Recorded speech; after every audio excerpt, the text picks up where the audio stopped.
February 17th pursuant to section 2.23712 of the Code of Virginia as amended. Whereas the Board of Commissioners of the Fourth Redevelopment and Housing Authority has convened a closed session on this date pursuant to affirmative recorded votes in accordance with the provisions of Virginia Information Act, and whereas section 2.23712 of the Code of Virginia requires a certification that such meeting was conducted in conformity with the Virginia law. Now therefore be it resolved that the Board of Commissioners hereby certifies that the best of each member's knowledge, only public business matters lawfully exempted from the open meeting requirements, Virginia law, and only such public business matters as were defined in the motion convening the closed meeting were heard, discussed, or considered by the Board of Commissioners in closed meeting. So we need a vote to reaffirm. First of all, I need a motion for resolution. So moved. Vice Chair, thank you. Second. Second, thanks, Commissioner Wicks. Okay, Ms. Marshall. Commissioner Barham, Yes. Commissioner Cost, Yes.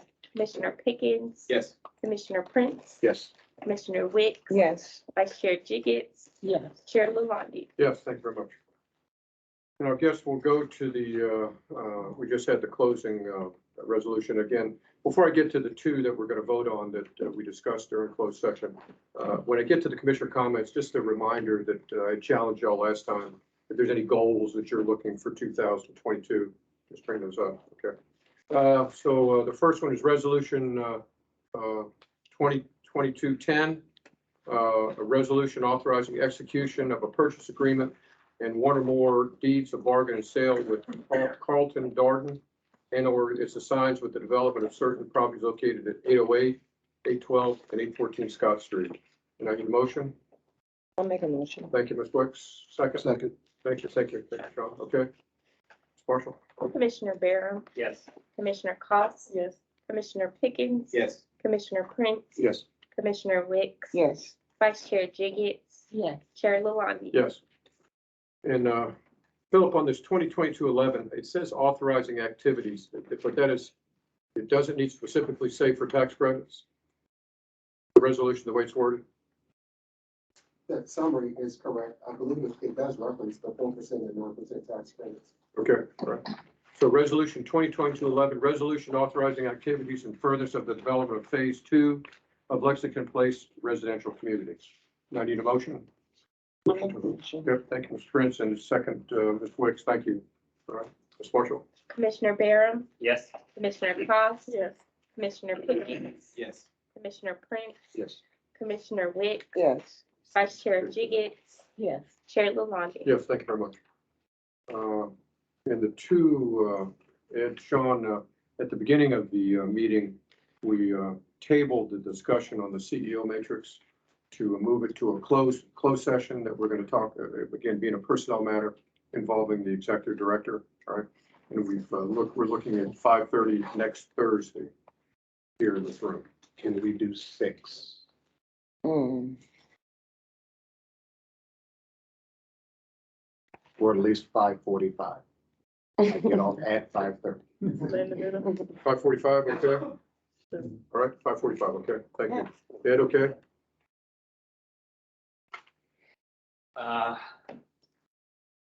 Yeah, I'll do my best. Okay, thanks. I just want us to be able to have enough time to kick the can down the road. All right, I'm going to go around the table. Bishop Barham, I'll go with you first. Sure. Anything you need to say, bring up? Yep. So first of all, a couple apologies to fellow commissioners and the rest of the staff present. As far as my absence at last meeting, I had tested positive for COVID-19 the prior day, and it was fortunately just a one-day sickness, but that day was the day of the meeting. So sorry to have missed last month. I apologize for my tardiness at this meeting. I can attest that everyone has gone back to work. The interstates are back at pre-pandemic levels. As far as goals for the year, I'm really excited to watch the development team continue their tremendous momentum from the last few years and be a part of that as well. Good. Sean. Just to piggyback off of Commissioner Barham, although I'm working from home, I might as well be on the highway. Schedule changes back and forth, so the next 3 weeks is not getting off till 5:30. In regards to goals, just like to see us continue to move forward. to have our voices heard a little bit more citywide from the city. And personally, just to continue to grow and be educated more in regards to commissionership with Okay,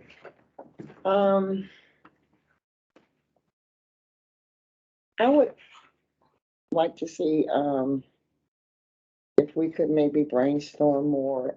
To me, safety is a number one concern with, in terms of residents in the housing community, and maybe some type of incentives for the residents to kind of get them involved, because I believe that's where a lot of our issues start, because the residents are not actively involved. You give them every opportunity to voice whatever issues we have or they may have, and there's never no one on the recordings, or very rarely. Even when we go to the different developments and have meetings in their offices, they rarely attend. And sometimes you gotta give to get, if it's a couple of money, a little off of their rent or something, to get them involved. I don't know what it would take, but we need involvement from the residents to clean up the communities. And a lot of them are in fear, because of where they live, backlash. And if you see something, say something. It's easy for us to say, because, or a board or council to say, but if you don't live there, you don't know the consequences. It's not always that easy. And we need programs or something for our children. These children are, I feel, are being lost because they have no guidance, which to me comes back to the parents. If we can get them involved, it'll help the kids in return. And I don't know, education. The thing with the STEM program, that we had the guy come in and talk about, we have to get our youth involved, because they are our future. I don't know what we can do as a housing authority, but something I know can be done. There are so many programs available, so many resources, but they don't take advantage of it. We need more literature given out to them, to make them aware of programs that are offered through HUD, through city, social services, whatever. So other than that, that's mine. okay, very deep, thank you. Yeah, I think she took Commissioner most, Cost? I think she took most of mine. So I was on the Oh, same, my lane. I was on the same path of doing more for the community, getting them involved. Cause when I grew up, I stayed in Jefferson and other communities, and, we got on softball team, and, it was, each community had something. So I don't see that now. It's literally scattered, and it's hard to get people to sign up. I've been a property manager, we send flyers out, nobody responds. So I'm with you. I want to know, what can we do to get them out, to sign the kids up to be, more productive. So, and also, attend some of the commissioner training is one of my goals too. Good, thank you. Cliff, you're up. Well, that's why I was starting the commissioner trainings. My goal is to attend at least 2. So, looking into it, trying to figure out where I can fit those in my schedule to make them, work strategically. And then also, I would like to see our partnership and, relationship with council. I know we have the liaisons, which is great. But I'm still new to this. I'm trying to figure out how, not just with council, but our board and the other committees throughout the city can work better together. Because from my point of view, I see it as all being separate within themselves. And everybody has their agenda, and that's what they focus on. And the lack of communication through all will have the city in the same position it's been in from years ago. And like she said, the kids, it's very important. Still brainstorm to try to figure out how from this position, I can do something or we can do something to bridge that gap and make it happen. I too remember when all of the neighborhoods, I was in Lincoln Park, we had the bus that would move the inside, whether it be football, softball, and compete against all the other neighborhoods. It wasn't the savior for all, but even in Lincoln Park, we had basketball courts. If it wasn't for the basketball court, I wouldn't be sitting here right now because that was my escape. I saw everything going on around it. It was still going on the basketball courts, but I knew I had something to focus on. When I moved back to Virginia, the first thing I saw when I went to visit Lincoln Park was nothing. Right. But 50 kids just running around through the streets everywhere. Not a basketball court, not a piece of concrete. We played softball in the field. I was even there when they had a playground with a sandbox. Nothing. And I feel that falls on us. That there should be something out there, because if you catch them when they're that small, Absolutely. then it's much easier, because by the time they're 12, 13, 14, it's a wrap. When I was younger, it was like 15, 16, 17. And now it's like much younger. It's the middle school kids. And once they get to that point, it's really no saving. It's very hard. Let me take that back. It's very hard to step in to save. So I don't know what it is that we can do, but I look at all of you and ask if, together in 2022, we can try to put some emphasis on that and see what we can do. Even at the meetings, if we can figure out a way to invite some of the kids when we are at off-site meetings, something that we can have going on, to have them in there. I don't know, but so Great idea. It's a great that's idea. the focus. Thanks, Vice Chair? Yes, I think when I listen to everyone and I look into myself, everything that the commissioners are saying is accurate. And I guess I've tied up in a bow that says our commitment to continue to sustain and increase and improve the quality of life for Portsmouth citizens. And we focus on our residents because it is just critical. When I went to high school at Norcom, the valedictorian and the number 3, and part of the ones that came before me, I was number 14 out of 40, and some don't say nothing, but they came out of public housing. You have a chief judge who came out of public housing. There are superintendents of schools, and I'm talking about our public housing that came out of public housing. You have teachers who came out of public housing, and the children are smart. And I'm the first one to defend if anyone tries to say anything demeaning about our residents and the children out of public housing. And part of my vision, Mr. Bland, is that I would like to see an initiative to organize a swim team coming out of public housing. I know we don't have the facility, but there is a facility on Portsmouth Boulevard. And I just know that the children are so talented. It's not just certain type of sports, but it's all sports that I know that they can excel in. And as we've said, that becomes a way to engage, because let's face it, we all get bored at times. We do. And when you get bored, what do they say? An idle mind is a devil's workshop. And we certainly don't want that for our residents. So that's my vision for us going forward. Thank you. Thank you very much. Some great comments. Just to wrap up, of course, I've let it be known to all those groups that I talked to that personally, the direction, and I appreciate the direction y'all have allowed me to have, is towards senior housing. you know, I'm not that I'm neglecting any other segment, but I guess it's because I am a senior and I just have just some things there. I am very concerned and I've tried to raise the level of visibility of who we are as a group to get us out to the different sites.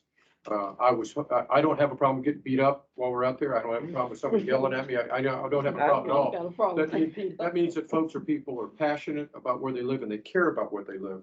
But if y'all seen it, I mean, what, you've got a dozen people maybe at the most, and some of these, I have the same frustration that Commissioner Wicks is saying, how do we get, I don't want them calling me personally, all right? I want them calling Mr. Bland and the team here, okay?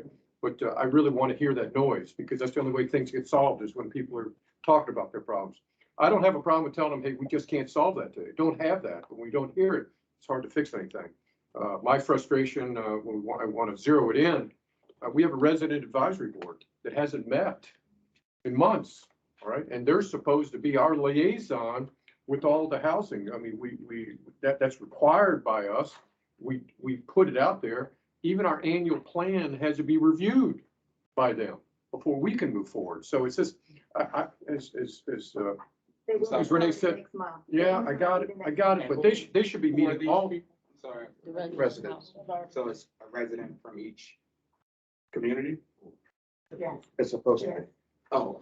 So there is a board, right? It's just frustrating. I mean, they use COVID as a reason, but we still met, right? You know, we still met. So, you know, I don't know how to get there from here.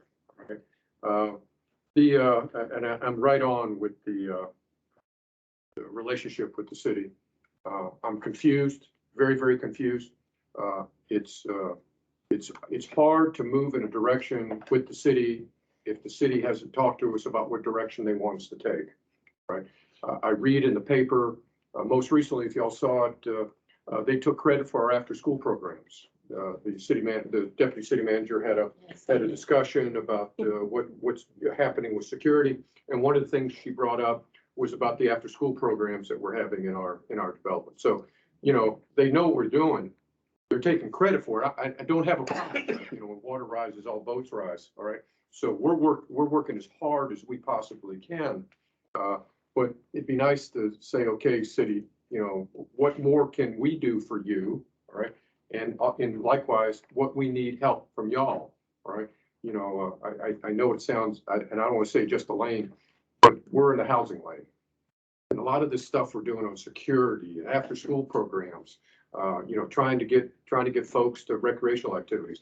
We need help with that because again, we're spending money and I'm not going to say don't do it, not at all. But there comes to a point where, okay, you know, we've got properties that y'all gave us, you know, we bought from y'all. We need some help somewhere so we can provide the maintenance that we're trying to do for these houses. So I appreciate that. When it comes to incentives, just last one, we do have a nonprofit that is a foundation. We do have money that we give to some of our adults and children, kids that are going to college. If y'all get a chance, they're going to have I know Ms. Marshall's possibly setting it up. If you get a chance, we do give money away for some of the, not just children, not just college age, but also adults that live in housing. So we are trying to make that effort and wave that flag. So we're just not doing the head nod. We're actually doing stuff. So I appreciate that. But I appreciate that. These are all great stuff. Let it settle in. I mean, obviously now we know where we're all coming from. I think Mr. Bland, and I'll talk to you all more about it maybe sometime in the fall. Let's set a day aside, all right, that we can have kind of a mini retreat somewhere. All right, we can just not have ties on, and I don't think that are those recorded? Those have to be recorded, the retreats? No, Okay. We'll just have some casual conversation about, hey, what do we want to, what can we do? All right, but the biggest one right now is that how do we get the two things? How do we get the city involved, right, with us? Because, you know, we were all appointed by the city. And the secondly, how do we get the residents even more involved than they are right now? But I appreciate that. That's all good. Right. Any by the ways? I just, Yes, sir. always the bad guy, but everybody here has said great things in regards to us wanting to get them involved. You can bring the horse to the water to the horse all day long.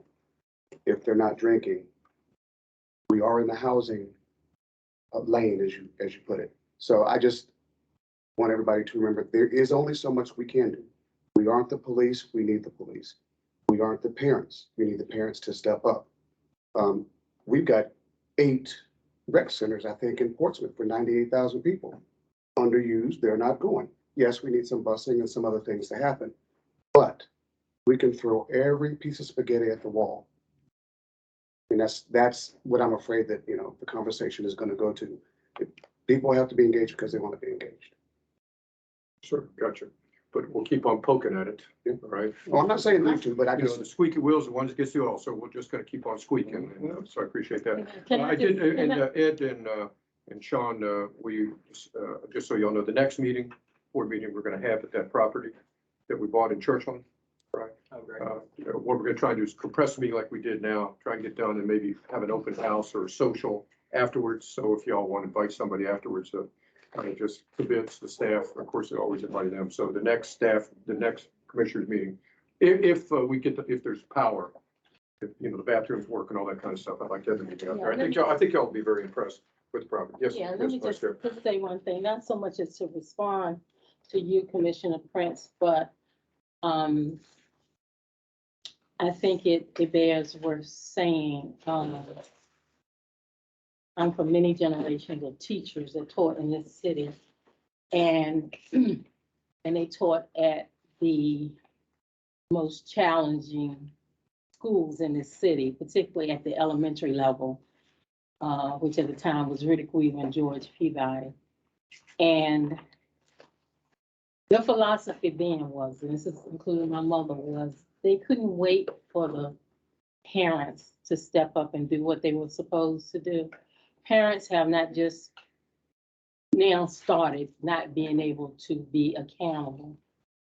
But what we had then, we didn't have expressway teachers. We had teachers who lived in this city, and they were committed to making sure that they did everything they could to help their student population to exceed and achieve. And I mention that because so many of our teachers through the years, they lived in the city and they sacrificed. And I know we have expressway teachers who are sacrificing too. But I guess my point is sometimes you just can't rely on the parents to do what they're supposed to do.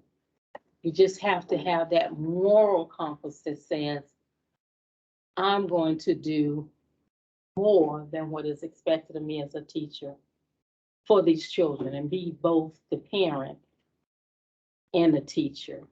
And that to me is what is a commitment that we must have from our educators who teach in this city. That they can't stop at the point and say, well, that's not my job. It's not your job, but you have those children more during the day than the parents do. So that's just my comment. We're adjourned. Thank you. You know you wanted to hit